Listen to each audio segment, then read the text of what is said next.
This Docs on Call is brought to you by Excellus Blue Cross Blue Shield and UHS. I'm here with Dr. Michael Lissy with UHS Orthopedics to talk about your hips, hip impingement. What is a hip impingement?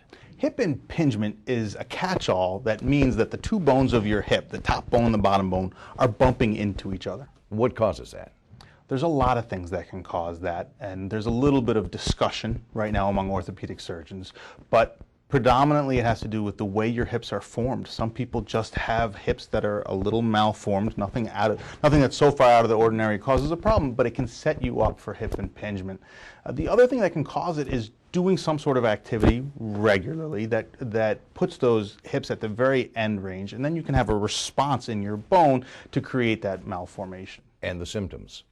The symptoms are a little bit tricky to follow, and that's why it can be a difficult thing to treat. They tend to be sort of dull and achy symptoms inside the hip, particularly at the end ranges when sitting for a long period of time, but the pain is deep inside the hip. What are your treatment options?